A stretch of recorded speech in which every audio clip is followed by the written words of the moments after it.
tawan darah, aku tidak bersinah, tapi kenapa Tuhan timpakan ini kepadaku? Ayub mulai menghitung semua kesalehannya, dan dia mulai berpikir, Tuhan tidak pantas menghukum aku dengan penghukuman yang seperti ini. Bukankah itu juga sering kita pikir? Kalau kita sudah rajin ke gereja pelayan, maka tidak boleh ada masalah yang datang dalam hidup kita. Lalu kita mulai menuduh harusnya yang lebih berdosa itu yang kena kutuk. Benar nggak saudara? Itu kan kita manusia. Lalu Tuhan bicara kepada Elihu. Pada waktu itu Ayub mulai berpikir, percuma aku hidup kudus, toh juga aku mengalami penderitaan, kesakitan melebihi dari apa yang orang fasik lakukan. Saudara lihat ya, lalu Tuhan bicara lewat Elihu begini, ayat yang ke-6. Dia bilang, jikalau engkau berbuat dosa, apa yang akan kau lakukan terhadap dia? Kalau pelanggaranmu banyak, apa yang kau perbuat terhadap dia? Tuhan itu, Elihu ingatkan Ayub lewat Elihu, Tuhan ingatkan Ayub. Dia bilang ini, seandainya engkau pilih untuk hidup berdosa, maaf, Tuhan tidak dirugikan oleh perbuatan dosamu. Jadi ada orang-orang yang kadang berpikir, ikut Yesus tuh ngapain sih saya menderita, sudah pelayanan, udah gini, tapi tetap juga begini. Sementara orang yang berdosa banyak, kenapa nggak ngalami sesuatu? Tuhan bilang, kalau engkau memilih untuk hidup berdosa, Tuhan tidak pernah dirugikan, saudara. Amin. Tidak ada dampak apa-apa dari dosamu. Dia tetap Allah, dia tetap kudus, dia tetap mulia. Bukan ketika waktu kita memilih untuk hidup berdosa, nggak pelayanan lagi, nggak usah peduli dengan Tuhan, loh dia nggak rugi loh. Tuhan nggak rugi. Sebaliknya ayat ini berkata, coba ayat yang berikutnya berkata begini saudara, ayat yang ke-7. Ya, kita baca sama-sama ayat yang berikutnya berkata, jikalau engkau benar, apakah yang kau berikan kepada dia, atau apakah yang diterimanya dari tanganmu?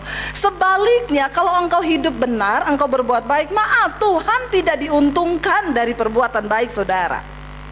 Karena Alkitab berkata, perbuatan baik kita itu seperti kain kesumbah di hadapan Tuhan. Amin.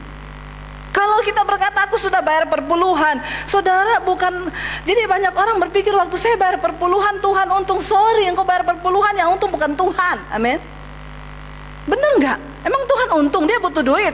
Tuhan nggak butuh duit. Jadi jangan berpikir gini, Tuhan aku bawa persembahan persepuluhan ya, awas kalau engkau tidak berkati aku loh.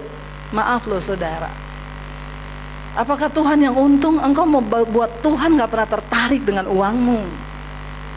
Nggak ada ayatnya dikatakan waktu engkau berikan persembahan 5M, sorga bersorak-sorai. Hello, siapa yang bersorak? Nggak usah dijawab, di dalam hati saja. Lo bener nggak saudara? Ya. Lalu apa yang menguntungkan Tuhan? Nggak, Tuhan tidak pernah dia tetap Allah, dia tetap mulia. Mau kita buat baik, Tuhan nggak pernah untung. Jadi jangan berpikir aku bayar perpuluhan supaya usahaku diberkati, rumah tanggaku diberkati. Awas kalau engkau nggak berkati aku Tuhan. Maaf, orang itu agamawi. Kalau kita hidup sebagai orang yang mengenal Tuhan, Kristen yang membangun hubungan dengan Tuhan, maka kita akan berkata begini, kenapa saya beri perpuluhan? Karena aku sudah diberkati. Amin.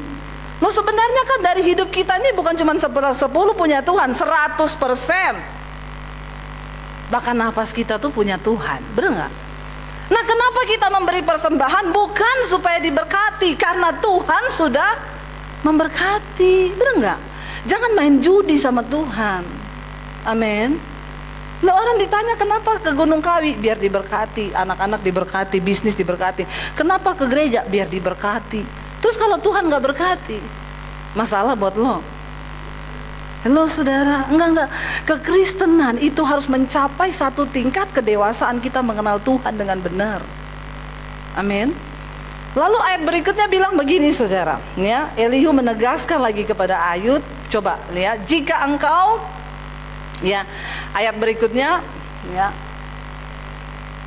hanya orang seperti engkau yang dirugikan oleh kefasikanmu, dan hanya anak manusia yang diuntungkan oleh kebenaranmu. Tuhan dapat apa? Kalau engkau berbuat dosa, engkau fasik, yang rugi siapa? Ya dirimu sendiri, benar gak saudara? Ya kayak tadi kesaksiannya Frankie, ya saya gak memikirkan dulu saya bertindak bodoh, ya yang rugi siapa? Kan dia. Emang Tuhan rugi sekarang? Pengikutnya Tuhan jadi sedikit karena Frankie jatuh? Kan enggak. Benar nggak saudara? Harganya mahal untuk dibayar. Makanya sebelum kita jatuh, ya tadi dia pesan, pikir dulu. Karena setiap hal keputusan yang kau ambil itu ada resikonya. Ada risiko. Jadi sebelum melakukan sesuatu, Tuhan gak rugi kalau engkau berpilih untuk berbuat dosa. Sekarang ini ada banyak orang Kristen yang terus bermain-main dengan dosa. Sorry saudara, Tuhan gak rugi. Dan makanya ayat itu berkata, Yesus bilang begini, pada satu saat nanti aku akan berterus terang. Loh, kenapa Tuhan baru berterus terang pada hari penghakiman? Apakah dia gak tahu selama ini kita berbuat dosa? Dia tahu, tapi kenapa dia baru berterus terang? Dia tunggu kita bertobat. Amin. Jangan sampai ketika hari penghakiman baru dia berterus terang. Loh, saya baca ayat itu, saya terkesima dengan kata berterus terang. Loh, kenapa Yesus baru berterus terang pada zaman akhir ketika di hadapan semua orang ada hamba-hamba Tuhan berkata, aku bernubuat demi namamu, aku sembuhkan orang sakit demi namamu, aku bangkitkan orang mati demi namamu. Lalu Tuhan bilang, aku tidak mengenal engkau, enyah engkau daripadaku, hai engkau pembuat kejahatan. Maaf, Tuhan Yesus berkata, saat itulah aku akan berterus terang kepadamu. Loh, kenapa Tuhan gak berterus terang dari sekarang? Apakah karena dia gak tahu? Dia tahu. Makanya saya bilang tadi, ya bedanya ada orang yang mau jujur, ya dia dosa-dosa, tapi kan yang masih munafik sampai sekarang masih banyak nggak? Nggak usah angkat tangan di sini. Bener nggak saudara? Tapi pada akhirnya tuh kita akan diuji. Sekarang lagi terjadi persengitan di antara hamba-hamba Tuhan, saling menghakimi, yang ini benar, yang ini sesat. Saya bilang nggak usah, hamba Tuhan nggak usah saling menghakimi. Setan ketawa, Yesus nangis loh. Benar nggak saudara? Saya bilang, satu orang bikin status di Facebook, saya bilang sudah stop, jangan saling menghakimi. Kenapa? Pada satu saat nanti kita semua akan berdiri di hadapan tahta penghakiman Kristus. Lalu disitulah Tuhan akan berterus terang. Sekarang dia belum terus terang. Ya, jadi orang-orang pada tanya sama saya, Bu, ini yang benar pendetanya yang mana sih? Ini gerejanya yang benar yang mana? Saya bilang ikut Yesus saja. Ya, nggak usah lihat-lihat kanan kiri, nanti engkau bingung sendiri. Lah saya mau harus ikut yang mana ini, Bu? Ya ikut Yesus. Makanya jangan lihat manusia, amin. Apa itu Kristen? Ya engkau mengenal Tuhan, engkau mengenal Bapamu siapa. Satu saat Tuhan bilang semua akan ditunggang balikan. Tidak ada satu gereja, tidak ada satu denominasi yang akan berdiri, supaya kita hanya melihat bahwa kebenaran itu hanya ada pada Tuhan. Dan bukan apa-apa, di akhir zaman ini semua kemunafikan akan dibongkar sama Tuhan. Jadi saudara, mending kita hidup lurus-lurus aja. Tuhan bilang di sini gini, hanya orang seperti engkau yang rugi kalau engkau berbuat jahat, engkau hidup dalam kemunafikan. Kita yang rugi karena apa yang engkau tabur itu akan engkau tuai. Dan hanya anak manusia yang diuntungkan oleh perbuatan baikmu. Tuhan gak untung. Tuhan gak pernah untung saudara. Ya, hanya manusia, sesamamu manusia yang untung karena perbuatan baikmu, bukan Tuhan. Lalu ayat berikutnya ini saudara yang saya tangkap waktu saya lagi bertanya, kenapa kami yang kecelakaan, kenapa kami yang gini. Tuhan tuh Alkitab bilang begini, orang menjerit oleh karena banyaknya penindasan, berteriak minta tolong oleh karena kekerasan orang-orang yang berkuasa. Tetapi apa? Ayat yang berikutnya berkata, tapi tidak ada. Coba lanjut ayat yang berikutnya. Ini multimedianya harus dikasih minum susu yang banyak ini, biar agak cepat ya. Tetapi orang tidak bertanya, di mana Allah yang apa? Yang membuat aku dan yang memberi nyanyian pujian di waktu malam. Sering kali kita semua hanya menjerit mencari Tuhan waktu kita dalam kesesakan. Benar nggak? Kita harapkan pertolongannya, kita harapkan campur tangannya. Tetapi ayat ini berkata, tidak ada yang bertanya, di mana pribadimu Tuhan? Aku rindu kenal engkau. Aku tidak butuh apa-apa, tapi cuma pengen kenal pribadimu. Itu loh saudara, Tuhan tegur saya dari ayat ini. Kamu pikir karena semua kebaikan, waktu itu saya pikir Tuhan saya mau pelayanan loh, saya udah nyanyi lagu rohani loh, sudah penyembahan loh, di mobil saya nggak ada lagu-lagu duniawi loh. Kenapa saya ditabrak? Kenapa coba? Ya, saya pikir semua kesalehan saya udah saya keluarin sama Tuhan tuh. Ya, lalu Tuhan jawab saya dengan ayat ini saudara. Kita cari pribadi Tuhan ya, kenali dia secara utuh. Supaya waktu gereja mulai kocar-kacir, doktrin yang ini mulai bilang begini, yang itu, Anda gak usah bingung karena engkau kenal siapa Tuhanmu. Amin. Kenali mencari Tuhan. Dan orang-orang yang mengenal Tuhan, saudara, ya engkau akan tetap berpegang pada Dia apapun yang terjadi. Ya engkau akan tetap teguh berpegang pada Tuhan. Saya tutup dengan satu kesaksian, saudara. Kita ini dikasih kesempatan hidup hari ini, saudara, ya sudahlah, yuk kita memang benar-benar harus kenal Tuhan. Ya kita berhenti untuk saling menghakimi satu dengan yang lain, karena sebenarnya hukum tertinggi itu adalah kasih. Tuhan berkata begini, semua hukum dan kita para nabi ini hanya tercantum dalam dua hukum. Kasihilah Tuhan Allahmu dengan segenap hatimu dan sesamamu manusia seperti dirimu sendiri. Memang itu susah ya, dan sampai sekarang kayaknya kita belum bisa melakukan hal itu ya, saudara. Lalu ya ketika kita belajar saling mengasihi, ya kita juga saling menerima satu dengan yang lain. Saya beberapa waktu yang lalu saya ketemu sama seorang teman saya, saudara. Dia tahun yang lalu sudah diberitakan mati di Facebook. Udah keluar gitu ya, fotonya kecelakaan, dia meninggal. Ditulis sudah telah berpulang ke Rahmatullah ya. Ini akan dikebumikan gini. Kita heboh tuh dari WA segala macam. Mati dia, oh kecelakaan gini. Tiba-tiba besok paginya diralat, tidak jadi mati. Lah kok nggak jadi mati gitu. Jadi saya tanya teman saya, kok nggak jadi mati? Nggak tahu, kayaknya miss deh, kok belum jelas kabarnya, tapi orang sudah memberitakan. Ya udahlah, udah saya nggak pusing ya. Berapa waktu lalu saya ketemu dia di Jakarta, saudara. Waktu saya ketemu gitu, saya tahu tuh Tuhan memang mempertemukan kami. Waktu ketemu saya, kamu dulu kan udah mati, kenapa nggak jadi mati? Saya bilang gitu ya. Lalu dia bilang sama saya gini, Deb, bener loh, saya udah mati loh, 48 menit saya mati. Ceritanya gimana? Kamu cerita sama saya yuk. Memang bukan kebetulan nih kita ketemu. Lalu dia bersaksi. Saya bilang, kamu pernah mati 48 menit, pasti kamu mengalami sesuatu. Dia bilang, waktu saya memang mati, nomor satu yang dia bilang sama saya gini, Dep, bener ya, orang tuh kalau mati nggak ada lagi ngomong agama, nggak ada agama di situ. Saya bilang, memang lu baru tahu, makanya kan kita nggak pernah bela-bela agama, apalagi sampai berjilid-jilid. Ya, nggak usah bela agama, saudara, kan agama tidak akan menyelamatkan orang, termasuk agama Kristen. Amin. Kenapa nggak ada amin? Yang kenceng aminnya, supaya saudara itu bangun dari tidur. Jangan cuma puas jadi Kristen, tapi kenal Tuhan dengan benar.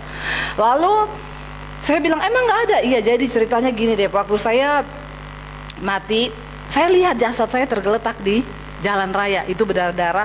Saya lihat istri saya datang, saya lihat teman-teman datang pada nangis gitu ya. Tapi itu nggak lama, tiba-tiba ada 2 orang pakai baju putih jemput saya. Ya, jadi saudara, dia bilang gini, memang dia udah mati karena istrinya tuh dokter loh. Masa dokter nggak tahu kalau dia mati apa enggak? Istrinya dokter, dia sudah dibawa di rumah sakit, istrinya juga udah periksa dia, ya udah ditetapkan mati. Sudah dikabarin semua keluarga bahwa dia meninggal, sudah bikin tenda di rumah.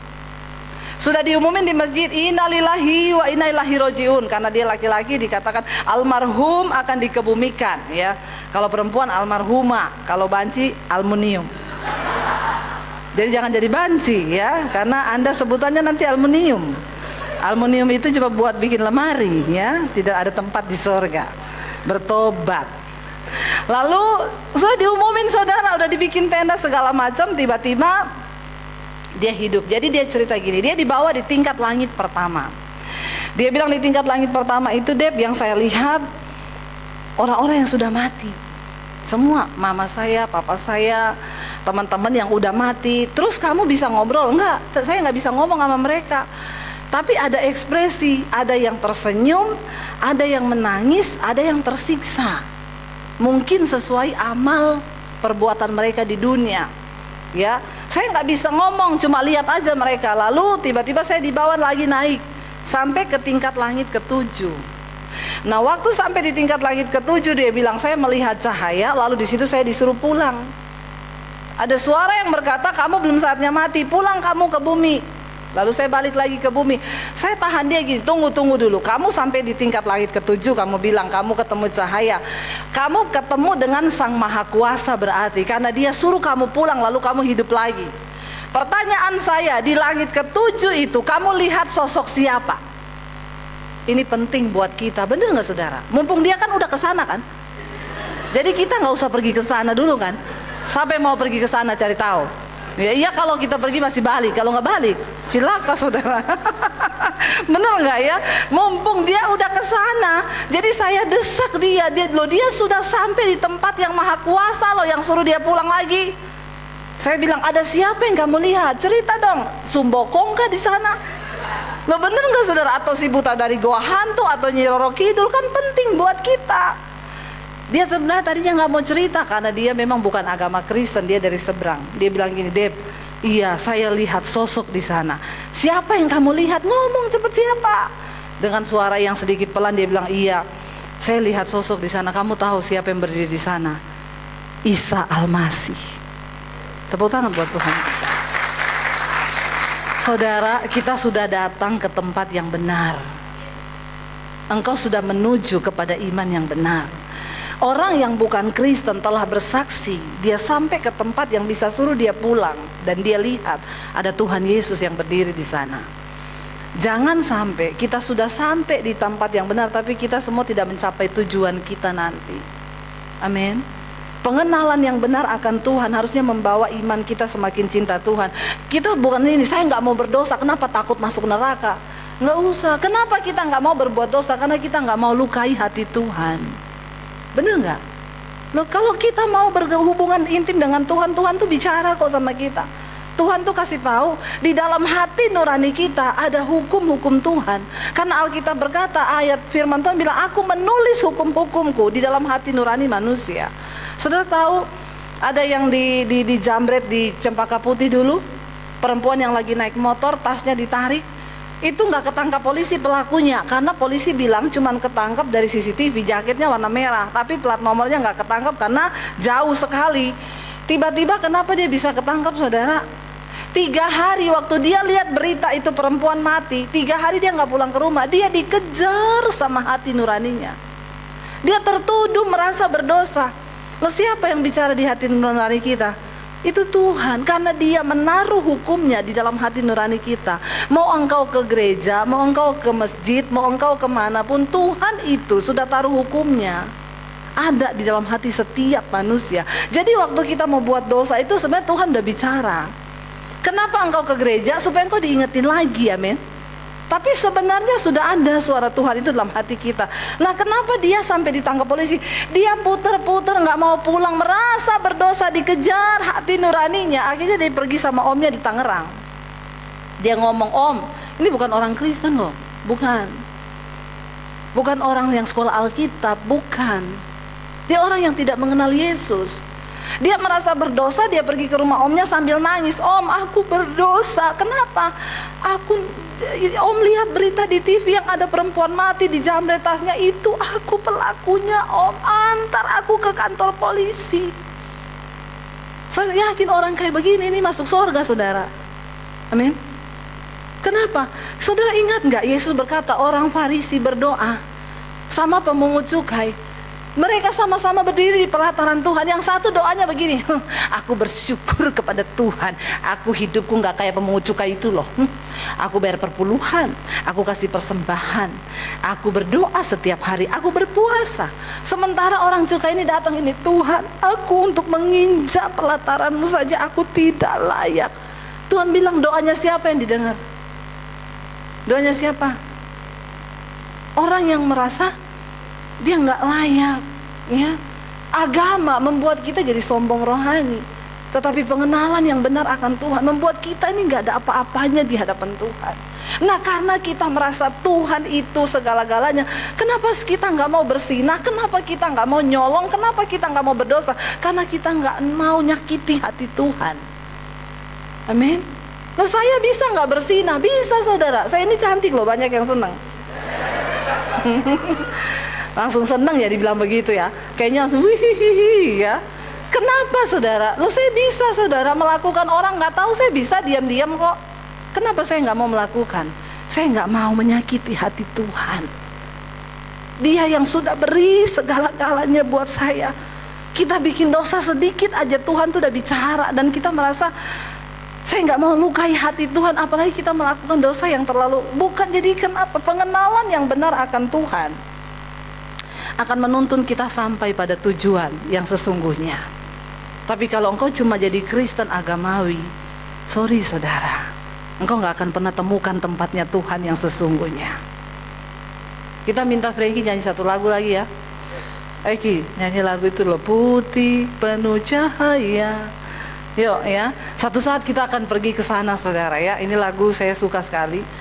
Ya, dan kita satu saat akan pergi ke tempatnya Tuhan. Di sana tidak ada air mata, tidak ada duka nestapa ya. Yuk, selama kita hidup di dunia, kita mau kejar perkenanan Tuhan.